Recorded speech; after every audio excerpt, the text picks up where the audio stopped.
Hello guys, আসসালামু আলাইকুম। সবাই কেমন আছেন? আমি আপনাদের জন্য আজকে নিয়ে এলাম ডাল আলুর খিচুড়ি। যখন আপনার বাসায় কিছু থাকবে না, তখন হয়তো আপনার কিছু খাওয়ার জন্য ক্রেভিং হবে। তো আপনার হাতে যা পাবেন, যা থাকবে তা নিয়ে আপনি শুরু করে দিবেন।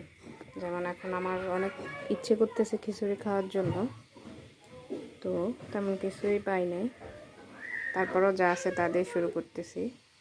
প্রথমে পরিমাণ মতো পেঁয়াজ, এরপরে কাঁচামরিচ আমি ফালি করে রাখছি, তেজপাতা, এলাচ, লং, দারচিনি, গোলমরিচ, ধনিয়ার গুঁড়া, জিরার গুঁড়া, রসুন বাটা, আদা বাটা, হলুদ, মরিচ পরিমাণ মতো সব কিছু নেওয়া হয়েছে।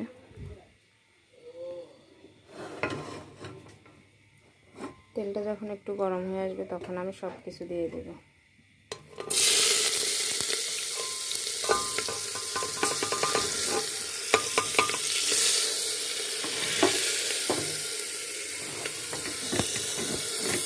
আসলে আমার ভিডিও করার জন্য এখন আমি কোনো কিছু কিনি নাই, মাত্র তো শুরু করলাম, এই জন্য গ্যাস কথা সবাই যদি পাশে থাকেন তাহলে একদম সব কিছু হবে।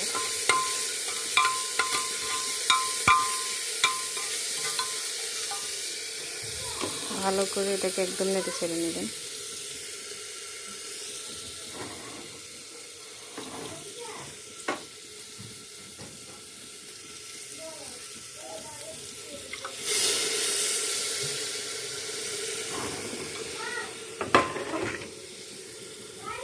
মশলাগুলো হয়ে আসলে আপনারা চালটা দিয়ে দেবেন। এই যে আমি আগে থেকে ধুয়ে নিয়ে রাখছি আপনার আলু, মসুর ডাল আর চাল একসাথে করে এগুলো দিয়ে দেবেন।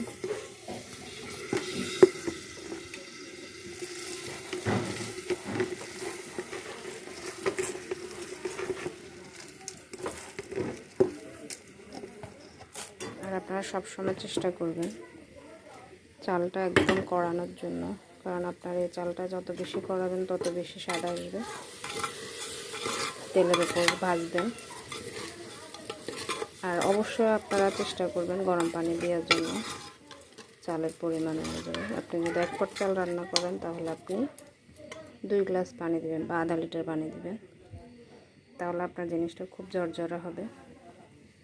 আসলে হচ্ছে আপনার পরিমাপটা। আচ্ছা, যাই হোক, কেমন হয়েছে আমার খিচুড়ি রান্নাটা আপনারা সবাই শেয়ার করে দিবেন। ভালো থাকবেন। আল্লাহ।